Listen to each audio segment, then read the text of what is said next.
విజయవాడను స్వచ్ఛతలో అగ్రపథాన నిలిపేందుకు అధికార యంత్రాంగం సిద్దమైంది. దేశవ్యాప్తంగా జరుగుతున్న స్వచ్ఛ సర్వేక్షణలో విజయవాడ ఉత్తమ స్థానం సాధించేందుకు చర్యలు తీసుకుంటోంది. సర్వే జరుగుతున్న వేళ పోటీలో విజయవాడను విజయ పథాన నిలబెట్టేందుకు నగరపాలక సంస్థ చర్యలు చేపడుతోంది.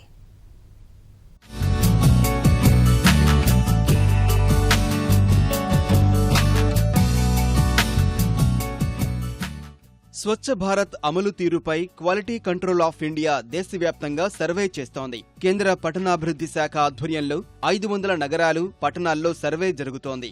ఇందులో భాగంగా విజయవాడలో సర్వే ప్రతినిధులు పర్యటిస్తున్నారు. క్వాలిటీ కంట్రోల్ ప్రతినిధులు స్థానిక అధికారులు సమర్పించిన వివరాలు, క్షేత్రస్థాయి పరిస్థితిని పరిశీలిస్తున్నారు.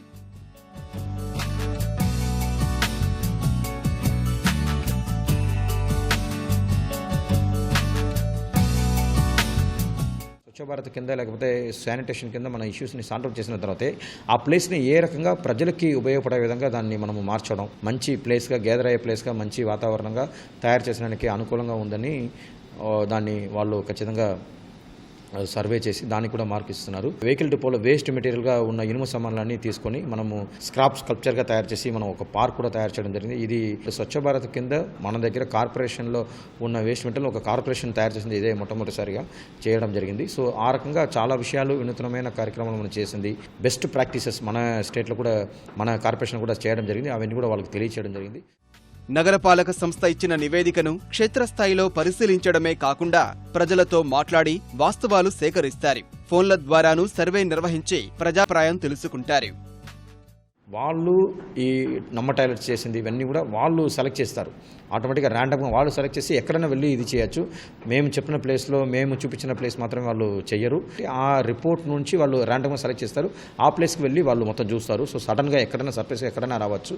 మన విజయవాడకు మంచి ర్యాంక్ వచ్చే విధంగా విజయవాడ పరిస్థితిని మీకు తోచినట్టుగా మీరు చూస్తున్నట్టుగా మీరు చెప్పండి.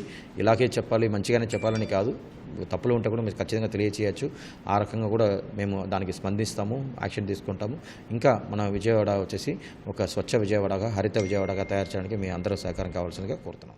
స్వచ్ఛతతో పాటు ఆన్లైన్ సేవలు ప్రజలకు నిరంతరం అందుబాటులో ఉండడం ద్వారా సుపరిపాలన అందించామని అధికారులు చెబుతున్నారు. వీటన్నింటి ఫలితంగా స్వచ్ఛ భారత్లో విజయవాడ మంచి ర్యాంకు సాధించడం ఖాయమని విశ్వాసం వ్యక్తం చేస్తున్నారు.